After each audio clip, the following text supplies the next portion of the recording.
En effet, le jeudi 18 juin 2026, l'Union européenne a voté une résolution qui a dépeint un tableau sombre du Burkina Faso. Cette résolution a été portée de façon démentielle par le général français Christophe Gomard. Est-il besoin de rappeler que ce sont ces mêmes acteurs, dans le même Parlement européen, qui ont porté l'ignominieuse résolution le 12 mars 2026, exigeant la libération, je cite, immédiate et inconditionnelle de Mohamed Bazoum, fin de citation. Ces résolutions au contenu de programmes de massacre des peuples noirs viennent attester clairement les sorties des généraux Michael Langley en avril 2025 et le français Lecointre, ancien chef d'État des armées françaises. Ce général français Lecointre qui a affirmé que l'Europe aura, je cite, l'obligation de retourner, fin de citation, un jour au Sahel. Dans des attitudes de condescendance, aux élans de nouveaux négriers, le général Lecointre a déclaré, je cite, « L'Europe devra revenir pour aider à restaurer les États, les administrations et le développement », fin de citation. Leur compère général Gomard, accroché à un raisonnement pesant de rêverie, récite que le Burkina Faso est isolé de la communauté internationale, que le pays est suspendu des organisations régionales et internationales, que les libertés fondamentales sont réduites, que la situation sécuritaire s'est aggravée, que le territoire échappe au contrôle de l'État, que les populations ont besoin d'aide humanitaire, que le Burkina Faso sombre dans le chaos.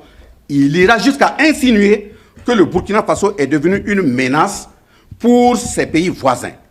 Camarade Premier ministre, lorsque nous constatons que des individus ont été procréés, élevés et dressés pour ne faire rien que du mal, il faut qu'à un moment donné, nous osons rendre le mal par le mal pour que le mal sache que ça fait mal. Donc,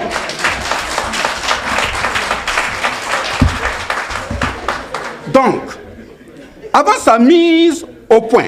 ma mise au point, je tiens à renouveler nos sincères reconnaissances au peuple et leurs dirigeants toujours dotés de décence et du sens de dignité et d'honneur leur permettant de comprendre la lutte de souveraineté au niveau de la Confédération des États du Sahel. Quant aux autres dirigeants, surtout occidentaux, et en particulier ceux et celles qui prennent l'intérieur du Parlement européen comme un endroit d'action incestueuse, d'un lieu de barbecue et festin à chair humaine, arrosé de coupes débordantes de sang de leurs victimes durant des millénaires, des petits-fils d'aujourd'hui, comme leurs aïeux d'hier. Je rappelle ceci. Pendant 10 longues années, le Mali a vécu dans son âme et une totale désolation sous le regard infantilisant et action de mercenariat dévastatrice des puissances étrangères, la plus grande menace terroriste de son histoire. Les conférences internationales se multipliaient. Les sommets se succédaient. Les théâtralisations appelées opérations militaires étrangères étaient présentées comme indispensables. Les populations sahéliennes continuaient d'enterrer leurs morts, de fuir leurs villages, de voir l'insécurité gagner du terrain. La France et son général Christophe Gomard étaient au centre de ce désastre humain sous des sparadraps appelés Serval, G5 Sahel, Barkhane, etc. Cette France et son général Christophe Gomard voyaient tout, espionnaient tout, coordonnaient tout et pillaient tout. La France, avec la complicité de ses compères occidentaux, ont joué exactement le même jeu macabre de la conférence de 1884 sur le partage de l'Afrique en appliquant exactement le contenu du Code noir de 1685. Elle a joué pleinement son rôle de pays prédateur. Elle a glissé après le Burkina Faso et le Niger dans sa besace.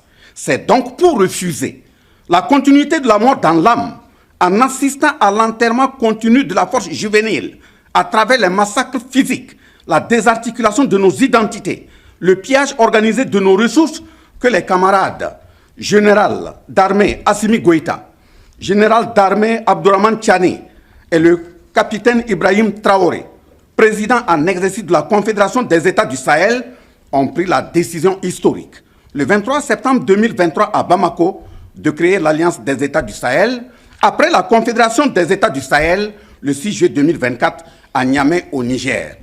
Ce choix n'est dirigé contre aucun peuple, mais il marque la fin d'une époque où l'Afrique devait constamment attendre son salut de l'extérieur.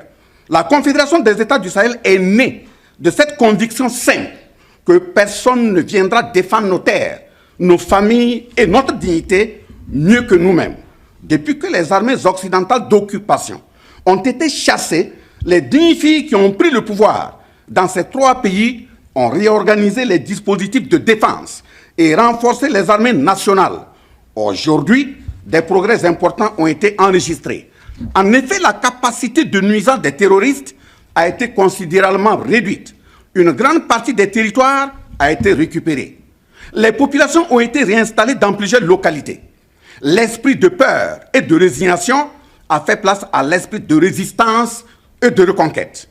Les peuples du Sahel ont cessé d'attendre leur salut d'autrui. Le Burkina Faso, comme les autres pays frères, entretient des relations diplomatiques avec de nombreux États et développe des partenariats diversifiés et productifs qui n'ont rien à voir avec les décennies perdues avec la France. C'est aussi la preuve patente que le monde ne se limite pas à Paris, à Bruxelles et à Washington. Général Christophe Gomar et ses compères, qu'il a pu embarquer, retenez que le Burkina Faso ne revendique aucun privilège. Il exige simplement ce qui est dû à tout peuple libre. Le droit de choisir ses alliances, ses orientations politiques et son modèle de développement. Les générations actuelles et futures africaines en général ne réclament pas la confrontation avec le reste du monde. Elles exigent le respect pur et simple de ses choix politiques, économiques, culturels et sécuritaires. Elles ne commandent pas la charité, mais exigent sans complaisance la dignité. Elles ne refusent pas la coopération, mais rejettent formellement la domination. L'histoire retiendra peut-être que le réveil africain du Sahel a été le symbole d'une Afrique décidée à reprendre la maîtrise de son destin. Les peuples de la Confédération des États du Sahel ont décidé de marcher debout et n'accepteront plus de la façon assumée de revenir se remettre à genoux. Chers dirigeants occidentaux, symbolisés par des Lecointre, des Gomar et des Langlais, libre à vous de poursuivre dans la manipulation et la désinformation. L'Afrique vous voit prêt à redescendre comme dans les années de la traite négrière afin de remplacer les supplétifs de vos armées appelées terroristes en perte de vitesse au Sahel. Mais les nouvelles générations africaines en solidarité avec les autres peuples du monde épris de dignité, d'honneur, de justice, du progrès social et de paix vous attendent de pied ferme. C'est pour cela que je condamne fermement les scènes de désolation observées en Afrique du Sud et qui déshonorent les peuples d'Afrique, salissant de toute la solidarité africaine apportée à ce pays frère pendant les moments sombres dans les griefs de l'apartheid. Nous adressons notre profonde compassion à l'ensemble des ressortissants meurtris, parce que l'Afrique a besoin de la solidarité entre ses fils et filles et partout dans le monde. Camarades Premier ministre, l'heure n'est plus à l'attentisme, mais au renforcement dans l'organisation, l'unité et l'action des peuples noirs, partout dans le monde, en solidarité avec tout peuple épris de valeurs humaines, car c'est en conjuguant nos efforts, nous démontrerons que notre jeunesse n'est pas seulement l'avenir de la Confédération, elle en est déjà le moteur. Vive la Confédération de l'Alliance des États du Sahel, vive la coopération fraternelle entre nos peuples, que Dieu et les membres de nos ancêtres nous accompagnent, la patrie ou la mort, nous vaincrons. Je vous remercie. Le 23 septembre 2023, à Bamako, 3 pays d'Afrique de l'Ouest franchissaient un cap qu'on les disait incapables de franchir. Mali, Burkina Faso, Niger, 3 nations encerclées par la narration occidentale comme des États en faillite, rongés par le terrorisme, orphelins de stabilité, décidés d'une chose simple et révolutionnaire, se défendre eux-mêmes. Pas de tutelle étrangère, pas d'armée d'occupation en uniforme bleu, juste 3 gouvernements décidés à reprendre la maîtrise de leur destin. C'était la naissance formelle de l'Alliance des États du Sahel que les 3 nations allaient cristalliser. Le 6 juillet 2024 à Niamey, en Confédération des États du Sahel. 3 ans après, les résultats parlent une langue que Paris, Bruxelles et Washington refusent de comprendre. Pour saisir ce qui a basculé, il faut d'abord voir ce qui précédait. Pendant 10 longues années, de 2013 à 2023, quand la France a lancé l'opération Serval, le Mali a vécu une agonie organisée. Les Français prétendaient venir chasser les terroristes. Ce qu'ils ont apporté, c'est une présence militaire étouffante, qui a quadrillé le territoire, coordonné les opérations, espionné les populations et organisé un désastre humain systématique. Serval, puis Barkhane, puis le G5, Sahel. Des noms qui changeaient, mais la réalité restait la même. Une occupation déguisée en partenariat. Pendant ces 10 ans, les conférences internationales se sont multipliées. Les sommets se sont succédés. Les puissances étrangères ont théâtralisé leurs opérations militaires, comme des actes de sauvetage indispensables. Pendant ce temps, les peuples sahéliens continuaient d'enterrer leurs morts. Les villages se vidaient. L'insécurité gagnait du terrain, jour après jour, année après année.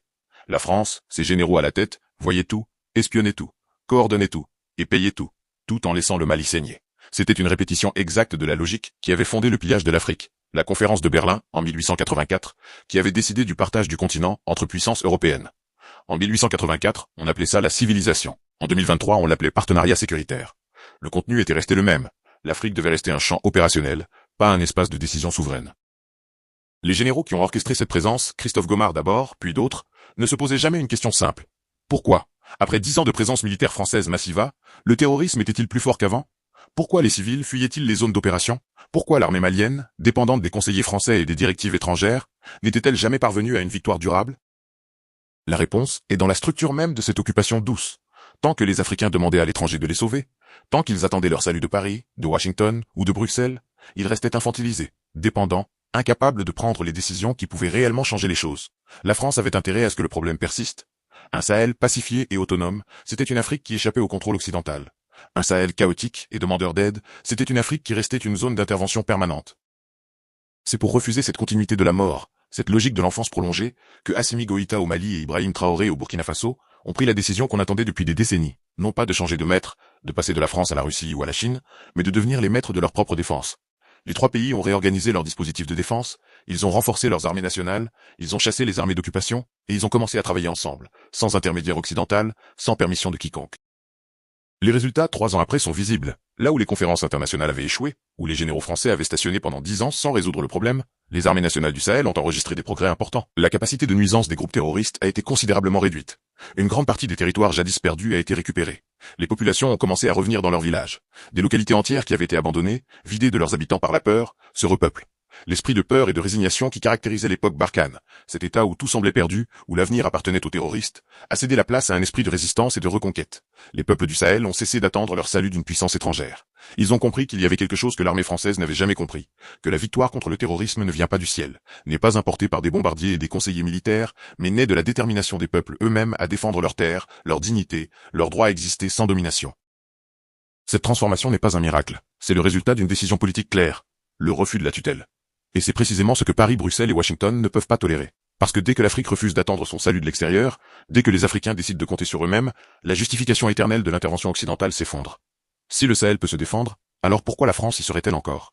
Si les 3 pays de l'AES établissent des partenariats diversifiés et productifs avec d'autres nations, la Russie, la Turquie, la Chine, d'autres pays africains, pourquoi la France aurait-elle le privilège d'une relation exclusive? Si le Burkina Faso a le droit de choisir ses alliances, ses orientations politiques et son modèle de développement, c'est que quelque chose a changé de manière irréversible dans la conscience politique du Sahel.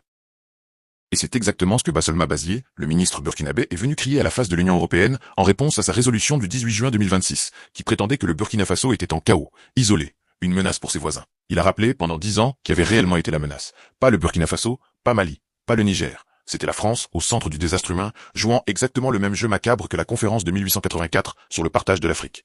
C'était l'Union européenne, votant des résolutions pour condamner des pays qui osaient refuser l'ordre occidental. C'étaient les généraux occidentaux, rêvant tout haut du jour où l'Europe pourrait retourner au Sahel, restaurer les États, aider à développer. Un vocabulaire emprunté tout droit au Code noir de 1685, la loi qui avait légalisé l'esclavage. 3 ans après la création de l'AES, la leçon que le Sahel crie au monde est devenue limpide. L'Afrique n'a pas besoin d'être sauvée par l'Occident. L'Afrique a besoin que l'Occident sorte de son chemin. Elle a besoin que les puissances étrangères cessent de se mêler de ses affaires, de coordonner ses guerres, de vendre des armes à ses terroristes, de lui imposer des conditions en échange d'une coopération qui profite d'abord aux donateurs. Quelle leçon pour l'Afrique dans cette affirmation simple, mais révolutionnaire? Les peuples de la Confédération des États du Sahel ont décidé de marcher debout. Ils n'accepteront plus de la manière assumée de revenir se remettre à genoux devant quiconque.